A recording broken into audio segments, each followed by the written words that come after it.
Good afternoon, everybody, and welcome to today's Better Managers Briefing. I'm Anne Franca, the Chief Executive of the CMI, and every Friday at this time, we bring you news and views on management topics that matter.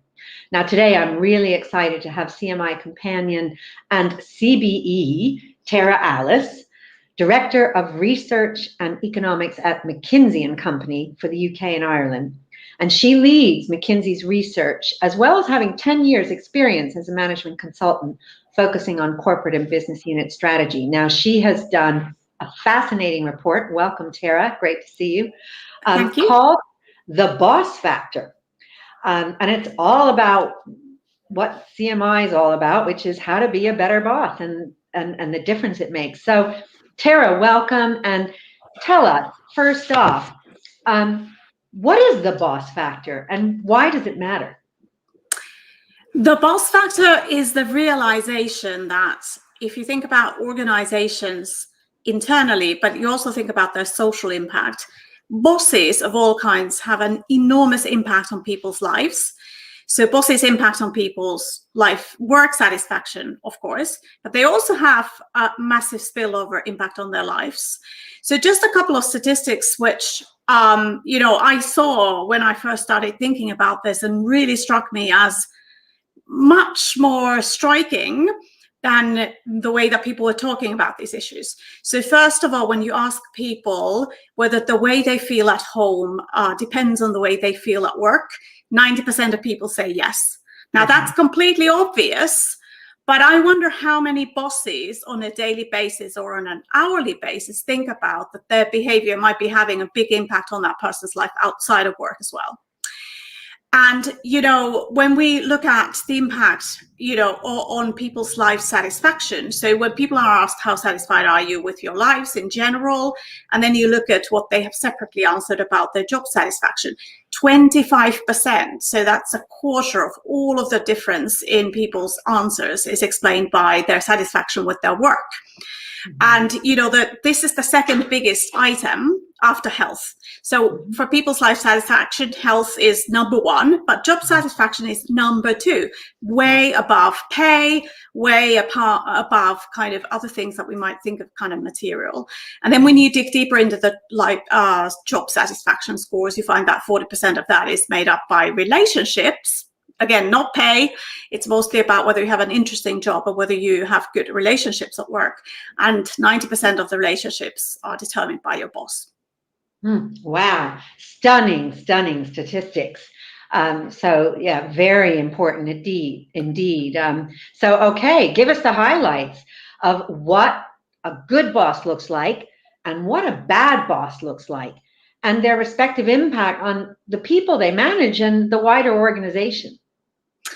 Yeah, absolutely. So in some ways, everybody probably already knows what a good boss looks like because they had one and they looked up to them, but also they enjoyed working with that person. And had they been answering that questionnaire about how satisfied are you with your job, they would have answered it very positively. A good boss is a good human being, full stop. Mm-hmm. So in our research, we've kind of summarized it into four things. First of all, empathy and kindness. So just understand that your people that you're managing are also human beings. Mm-hmm. They have their ups and downs, and it's your job as their boss to support them. Mm-hmm. The second one is around being positive. So research is very clear that when you give people feedback, the more it is strengths-based and focuses on the positives and really reinforces the good things that are happening, the more happy people are. I mean, it's kind of obvious. But also they're more productive and they build on their strengths and they develop better and faster. Mm-hmm. You want to be thankful. Thanking people for little things they do, even if it is their job, it does not cost you a single thing. Yeah. Like sending 1 second email saying, thank you, that was great.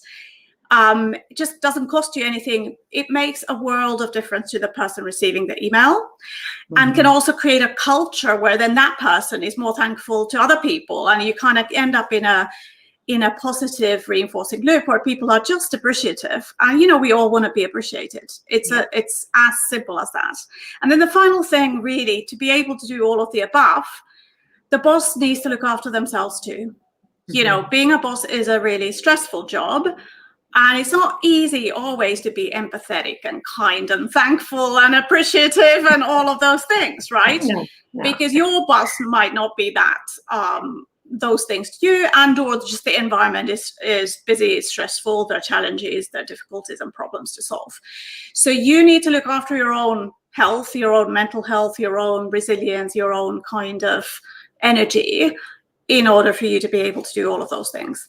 Yeah, and that's what you've just said there is absolutely music to my ears, because at CMI, of course, we advocate for all of those things. And actually, our research reinforces or is reinforced by, I should say, the great research that you've led at McKinsey. And it's, it is, you're right, be a good human being. It's so easy to say, but quite hard to do. But we'll come on to that later. First, I have to ask you, and by the way, if you have a question for Tera, put it in the chat. We will be taking questions later on in the broadcast. But first, how has COVID impacted all of this? Has it made it even more important? It has. So a lot of the research obviously is a little bit harder to interpret because COVID has been such an enormous shock. But certainly what we have discovered is that things where only the manager can really do this have become more important. So for example, flexibility and good scheduling of work. So just as an example, because I think it's really interesting, if you look at women who have children, you find a 4 times difference in their work satisfaction as well as their self-reported productivity between those people who said they had flexibility and good work scheduling and those who said they had no flexibility and bad work scheduling. Now, again, this is complete common sense. If you have children, you need to be able to feed them and take them to the park or whatever. You still want to do your job well. And managers who allowed that and who enabled it saw the rewards and the fruits of that, because people are 4 times as productive rather than, it's almost like when you're stressed out about looking after your kids and you're trying to work, you might get nothing done, right? Yeah. But, bosses who understood that and said, well, actually, you obviously need to look after your kids, but you also need to do your job. So how do we make that happen? Created an environment that was massively more beneficial and again, was such a win-win. It wasn't about, the boss being somehow giving up something. I mean, they gave up a bit of their time and their sort of thought processes and whatever, but that is their job anyway, isn't it? So yeah, and it's true, because I think it was McKinsey also did some research showing that actually, in part because of that stress, that dual stress of home and work, and of course then the homeschooling thing, that a lot of senior women in the US said, oh my goodness, I can't deal with this stress. I might just throw in the towel and not work. Yes. And actually, some academics have just completed a kind of further round of research on the impact of COVID, and they're uncovering that, they're calling it the Great Realization, right? So we had the Great Recession and the Depression in the 30s, and then we had the Great Recession as a result of the financial crisis, and this is the Great Realization. People have been forced to think more deeply about their priorities, and they have basically practiced or had to be in an environment that is very different to what they're used to. And that's opened up their minds to these questions of, well, what am I doing here? If I'm miserable the whole time, and I'm tired and, I don't feel like I'm making progress and, I don't feel productive, it's not a good place for people to be. And a lot of people have used the opportunity of COVID to rethink what they want to do. And I think also a lot of employers have had to think about this extremely carefully because, obviously you don't want your best people to leave. And yet you sort of have some potentially slightly old-fashioned and potentially quite realistic concerns about everybody just working flexibly. And so I think it has become a more important issue for both individual workers and their decision-making, but also organizations getting their thinking clarified in terms of what they're expecting of people and how they're going to make sure that the win-wins continue. Yeah, and just building exactly on that point, do you think how we lead and manage and employees' expectations are being fundamentally transformed for the longer term as we come out of COVID?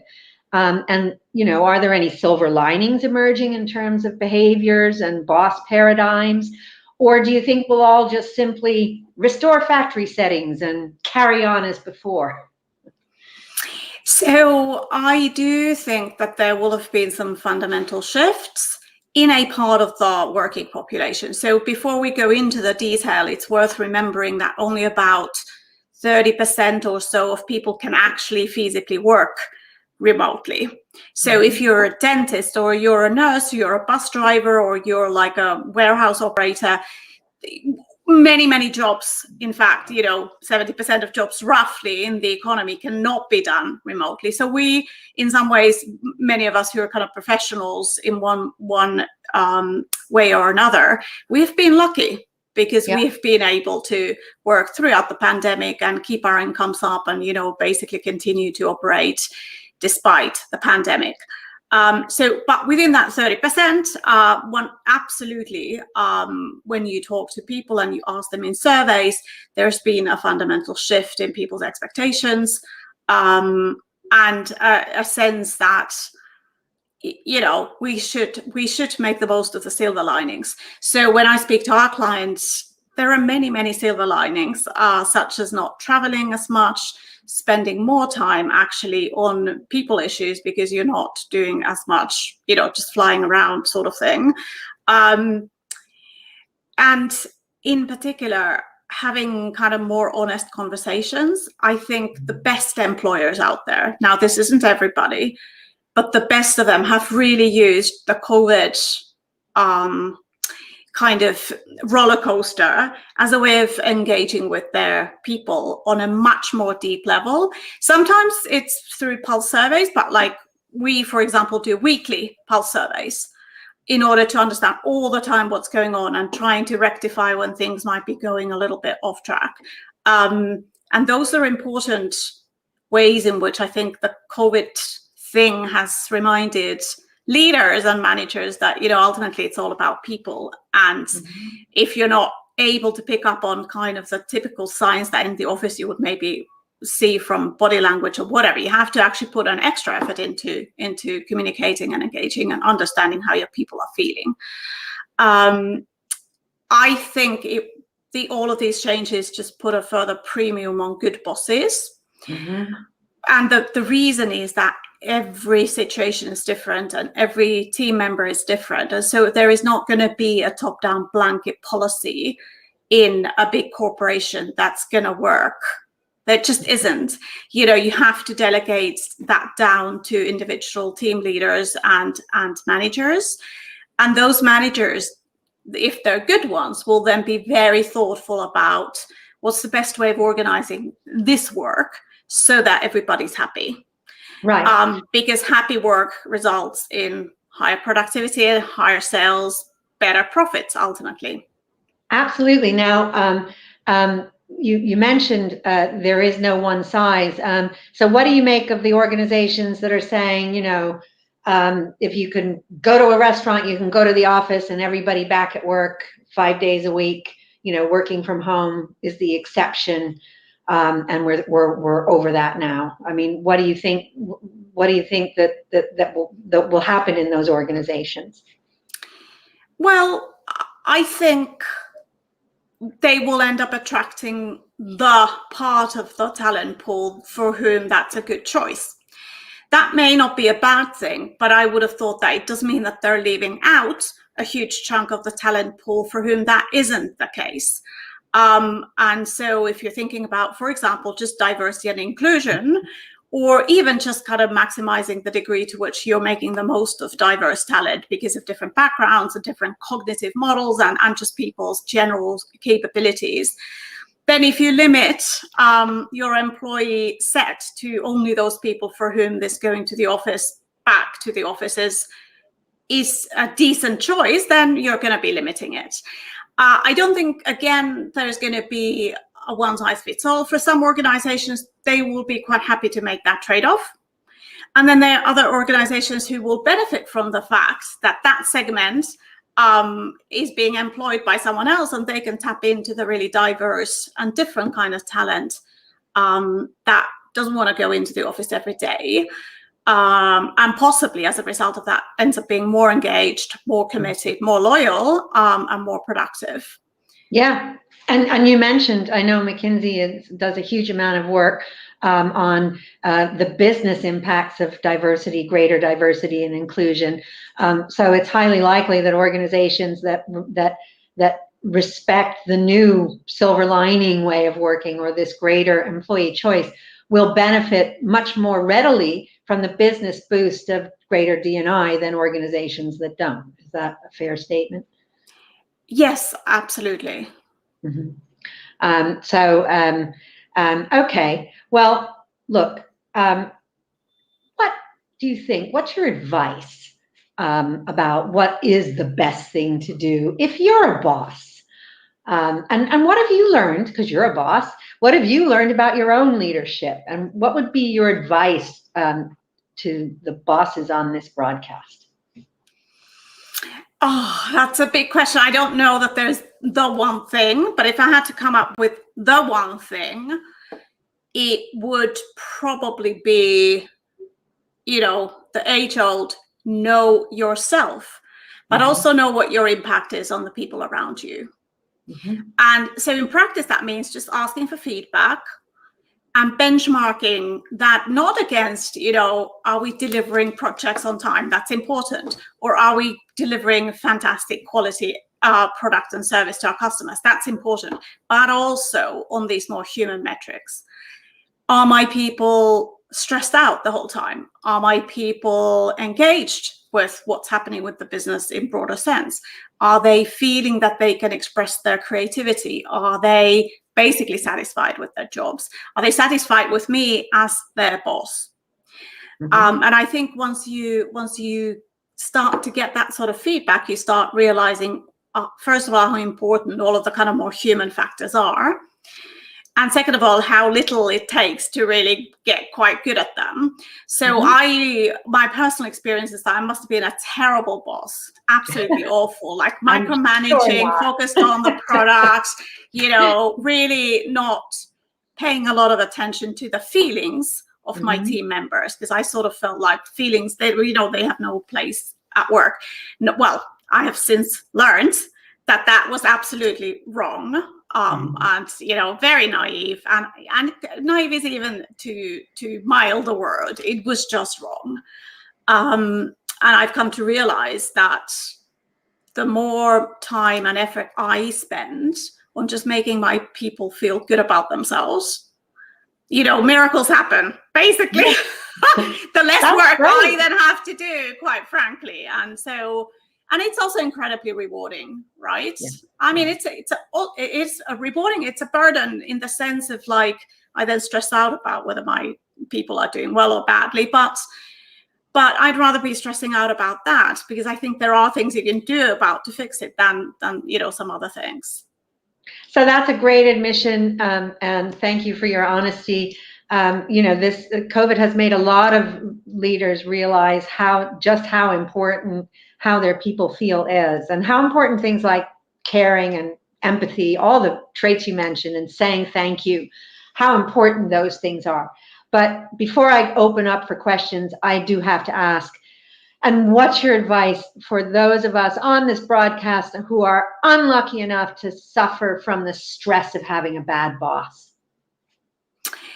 Yes, that is a really, really important question. Like, ultimately, look for other opportunities inside your organization or elsewhere, but that's of course not realistic or feasible for many people at all. And so it's a matter of kind of managing the situation.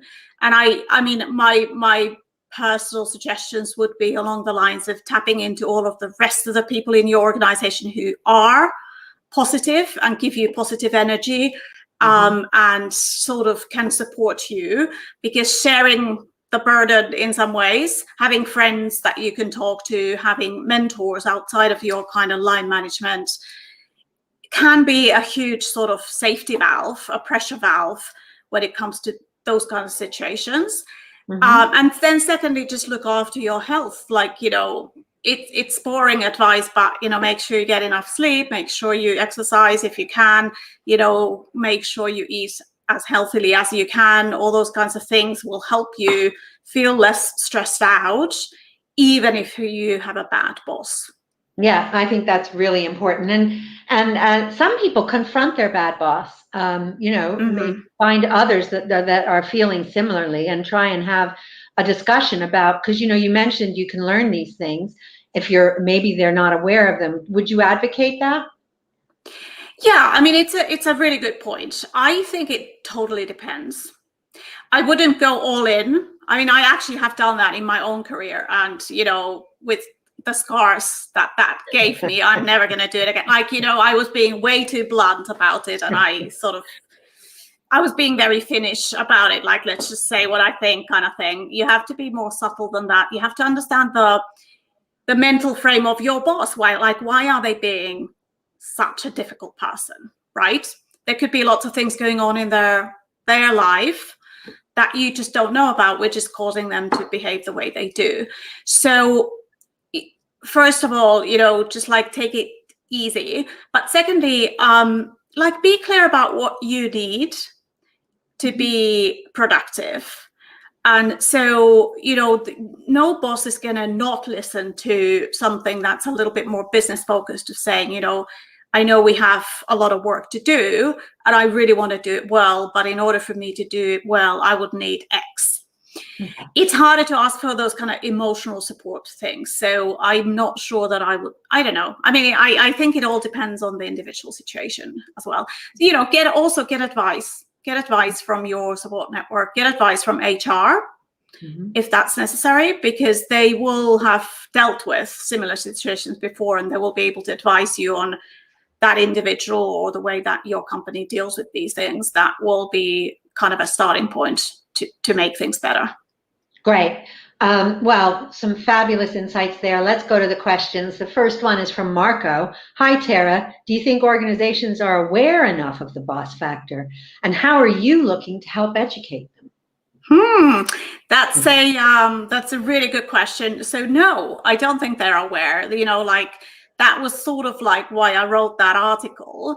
It wasn't. It's kind of like genuinely not my job to I look mostly at kind of what's happening in the economy and what's happening in labor markets and whatever.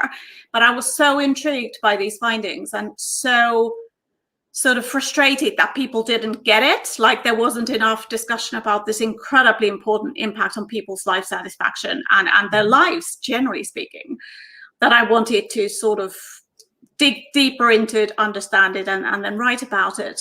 I think, since then, of course, we have been doing quite a lot of things to just try and spread the word through seminars like this, but also webinars and podcasts and so on.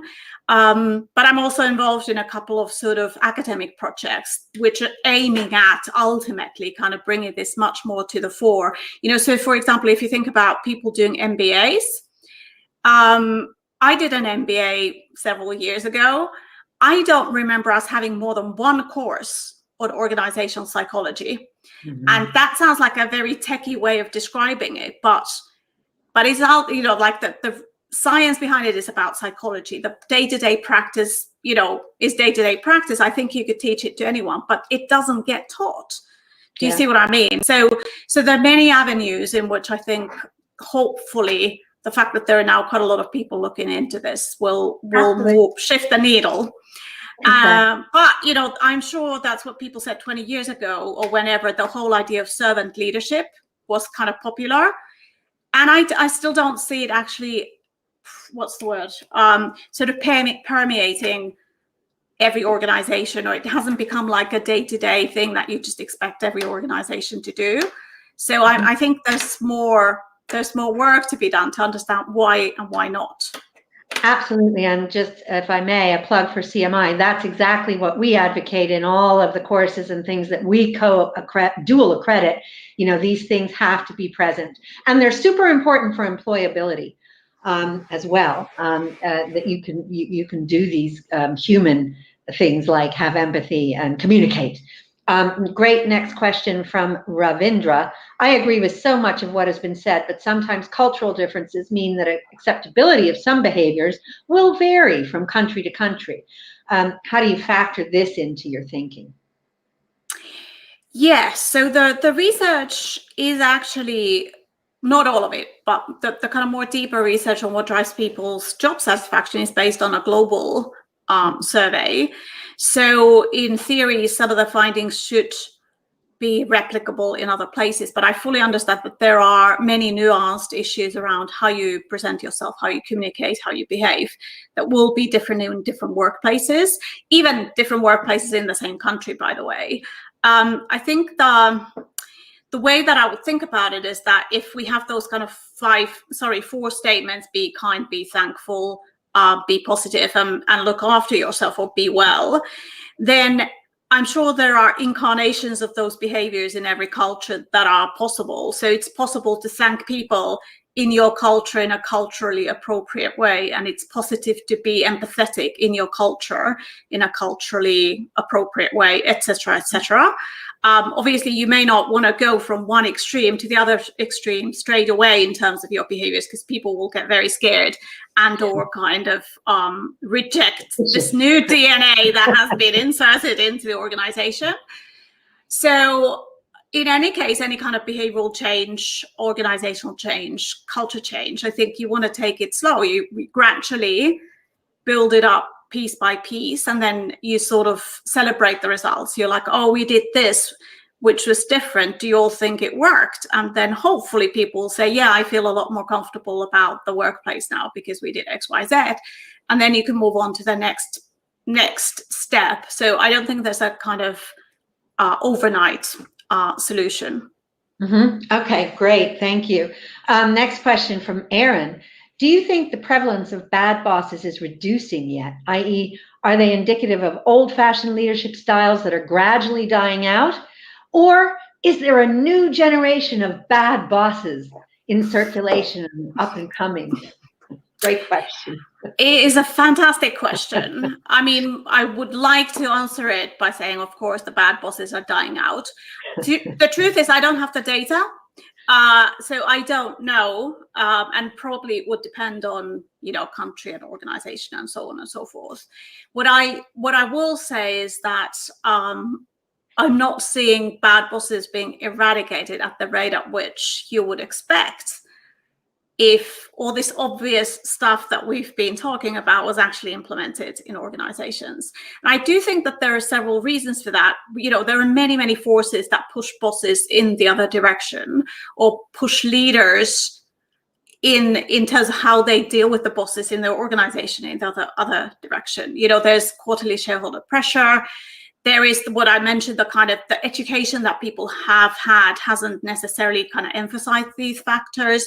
The way we define success is often, certainly in some countries, fairly individualistic, and that leads to behaviors that promote you and not the team, and that's by definition not something that the team will like. I mean, it's always a balancing act, right? But I feel that there are factors working in the other direction as well. So that probably means there will always be some bad bosses. And that probably means that, as I said earlier, like moving from one end of the spectrum to the other, where you are only ever kind and thankful and grateful to people and only ever give them positive feedback. Obviously, that's not realistic either, because you do need to have honest conversations about, are we making any money here? Or, are our customers satisfied? Or is our product any good?